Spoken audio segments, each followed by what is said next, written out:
He's got the whole world in his hands. He's got the whole world in his hands. He's got the whole wide world in his hands. He's got the whole world in his hands. Wish you could have been with us in Saigon at the Medvac Hospital when we were singing this song. And in the midst of the tragedy of war, this little bit of human interest. For as we were singing this particular song, we remember looking right into the face of a great big Negro sailor propped up in that bed. And when he heard this spiritual, his face broke out into a great big smile, only he was looking at us through sightless eyes. For one eye had been shot out, and they were trying to save the other eye. He had 2 cross patches on his eyes. We looked down, and from his waist to his ankles, he had 2 casts on his legs. And the funny thing that really got to us was when I looked down, and there he was. You remember, Louie? Yes. He was keeping time with his big toes. That's right. He got the whole world in his hands. And I went up to him afterwards, and I grabbed his big toe, and I said, "Captain, thanks for keeping time for us." He said, "That's all right." And then I said, "Where you from, sailor?" I'll never forget his answer.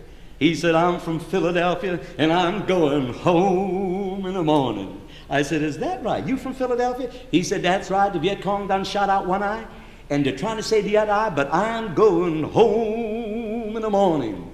Or the whole world could come to a screeching halt, and he'd get off because he was going home in the morning. These were some of the experiences that motivated us to spend the many weeks in Vietnam that we spent. Another scene that really got to us was when we were in a field hospital north of Da Nang. And after going through many wards, we found ourselves in one last ward, a Quonset hut affair of a field hospital. And right in the middle of our songs, a helicopter landed just outside the hospital door. And Louie and I couldn't help but observe as 2 medics ran to that chopper and brought out the badly mangled, bruised, bleeding body of an American GI from Chicago. And the thing that got to us is when they brought him into that hospital, around us where we were standing singing, and laid him on a clean white bed nearby, Louie and I were really shook up. And as we cleared our throats, we remember saying something like this: "Men, do you have one more song you would like for us to sing before we must be on our way?" And as our eyes scanned the audience, would you believe it? Our eyes fell on this GI they just brought down from the mountain. He raised his one good hand, and as he did, the chaplain drew to his side, and in a feeble whisper, we could hear him say, "Chaplain, please ask the men to sing, 'Go Tell It on the Mountain.'"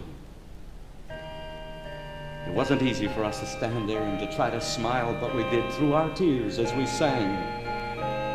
For that young man and the other men in that ward, this song, "Go tell it on the mountains, over the hills and everywhere, that Jesus Christ is born."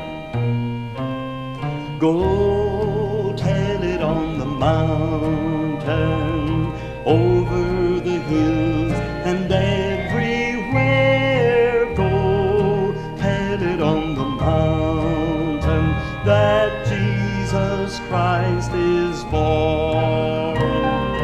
Go tell it on the mountain, over the hills and everywhere. Go tell it on the mountain, that Jesus Christ is born.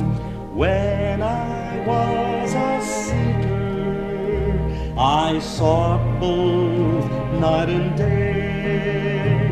I asked the Lord to help me, and He showed me the way.